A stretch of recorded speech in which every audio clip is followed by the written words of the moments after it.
എന്താ പറയോ ഇല്ല രാജ്യത്തിന് ഒരാളുടെ ആളുണ്ടല്ലോ നമ്മുടെ വീടിന്റെ മുന്നിൽ ഈ സമയം പോലെയില്ല ഇന്നലെ പോലെ വന്നിട്ട് ഇതിനോടൊക്കെ വോട്ട് ചെയ്താലും എനിക്കറിയില്ല എന്നിട്ട് ഞാൻ വന്ന് അതൊക്കെ വോട്ട് ചെയ്യുമ്പോൾ ഒരു പാവം ഭയങ്കര കേട്ടാണല്ലോ ഈ കൊച്ചിയൊക്കെ പറയുന്ന ഇറങ്ങി ഒന്നിനെ ഇറങ്ങി ഒന്നിനെ കണ്ടില്ല കിഴക്കോട്ട് പോയി അവിടെ ആ മതമായിട്ടുണ്ടല്ലോ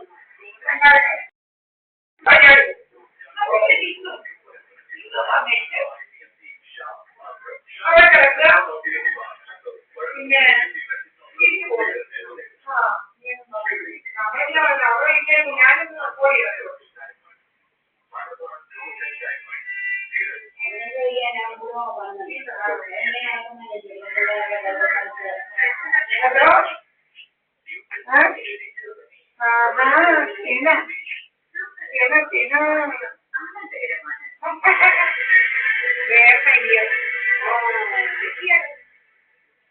വീട്ടിൽ ഹോമ് നമുക്കുമേ വീട്ടിൽ ഹോമ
ഏറ്റവും കൗതുകകരമായ കാര്യം പുറത്തുനിന്ന് പുറത്തുള്ള ആളാണ് കൊടുക്കൽ എന്നത് കൂടിയാണ്.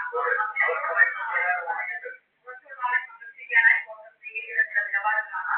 അപ്പോൾ എത്തിക്സ് കമ്മിറ്റി എടുക്കാനാണ് യുഡിഎഫിന്റെ പാർലമെന്ററി പാർട്ടി യോഗത്തിൽ തീരുമാനം. അതായത് പുറത്താക്കലേ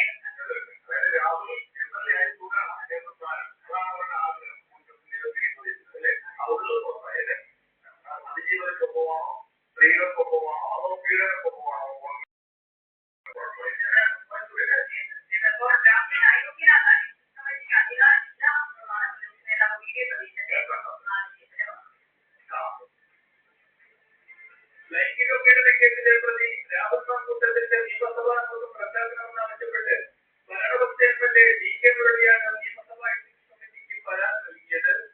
ഈ പരാതി പരിഗണിക്കാനിരിക്കവെയാണ് രാഹുലിനെ പൂർണ്ണ സംരക്ഷണം നൽകാൻ UDF പാർലമെന്ററി പാർട്ടി യോഗം തീരുമാനിച്ചത്. കുറ്റാരോപിതനെ അയോഗ്യനാക്കുന്ന കീഴ്വഴക്കമില്ലെന്നും ഇതിനുള്ള അധികാരം നിയമസഭാ എത്തിക്സ് കമ്മിറ്റിക്ക് ഇല്ല എന്നുമാണ് UDF നിലപാട്. എത്തിക്സ് കമ്മിറ്റി അംഗങ്ങളായ റോജിയും ജോണും യുഎയിലെത്തിയപ്പോൾ ഇക്കാര്യങ്ങൾ ചൂണ്ടിക്കാട്ടിയെടുക്കും. രാഹുലിനെ അയോഗ്യനാക്കാൻ എത്തിക്സ് കമ്മിറ്റിക്ക് അധികാരമില്ലെന്ന് പ്രതിപക്ഷ നേതാവ് VD സതീശനും വ്യക്തമാക്കി. അല്ല, ഞങ്ങളുടെ സ്റ്റാൻഡ് ആ എത്തിക്സ് കമ്മിറ്റിക്ക് ഒരു ഓഫീസർക്കില്ല, ആവശ്യമില്ലാത്ത ഉണ്ടാകുമ്പോഴല്ല പരാതി പോലും ചെയ്യുന്നതാണ്. 7 പ്രതികളായിട്ടുള്ള എംഎൽഎ എത്തിക്സ് കമ്മിറ്റി കൂടി ഡിസ്ക്വാളിഫൈ ചെയ്യണമെന്ന് പറയുന്നത് ഞങ്ങൾക്ക് യോജിച്ചില്ല. അതിനുള്ള അധികാരം എത്തിക്സ് കമ്മിറ്റിക്കില്ല. പാലക്കാട് എംഎൽഎയുടെ കാര്യത്തിൽ ഞങ്ങൾ സംഘടനാപരമായ തീരുമാനം, ശക്തമായ തീരുമാനമെടുത്ത് അദ്ദേഹത്തിന് ഞങ്ങൾ പാർട്ടിയിലേക്ക് കൊണ്ടായി. പക്ഷേ നിയമസഭാ അംഗം ഒരാളുടെ പ്രതിയാണ് ഒരാളുടെ നിയമസഭാ അംഗം പാർട്ടിയിൽ നിന്ന് പുറത്താക്കി എന്ന് പറയുമ്പോഴും രാഹുൽ മാങ്കൂട്ടത്തിന്റെ ഒപ്പമാണ് UDF കോൺഗ്രസും എന്ന് തെളിയിക്കുന്നതാണ് നിയമസഭാ എത്തിക്സ് കമ്മിറ്റിയിലെ ഈ നിലപാട്. പരസ്യമായും രഹസ്യമായും രാഹുലിനെ പിന്തുണയ്ക്കാൻ തന്നെയാണ് കോൺഗ്രസ് തീരുമാനം. കൈരളി ന്യൂസ്, തിരുവനന്തപുരം. ഈ രാഹുൽ മാങ്കൂട്ടത്തിൽ എന്ന പാലക്കാട് എംഎൽഎയെ പുറത്താക്കണം, പുറത്താക്കാൻ സാഹചര്യത്തിലാണ് രൂപപ്പെട്ടത്. സാധാരണ ലൈംഗികാരോപണം അല്ലെങ്കിൽ ഒരു ആരോപണമല്ല. നിരവധി പേർ, 1, 2, 3 പേർ പ്രകടമായി, പിന്നീട് മറ്റുള്ളവർ പരസ്യമായി തന്നെ എംഎൽഎ അത് ഒരേ സ്വഭാവം, 2 അതിന്റെ ഓഡിയോ വിശ്വാസതയുണ്ട്. അപ്പൊ ഇങ്ങനെ ഒരു സാഹചര്യത്തിൽ നിയമസഭാ അംഗം ആ അർത്ഥത്തിൽ നീക്കുന്നത് ശരിയാണോ എന്ന ചോദ്യത്തിൽ നിന്നാണ് അയാൾ അയോഗ്യനാക്കാനുള്ള കാര്യങ്ങൾ ആലോചിക്കുന്നത്.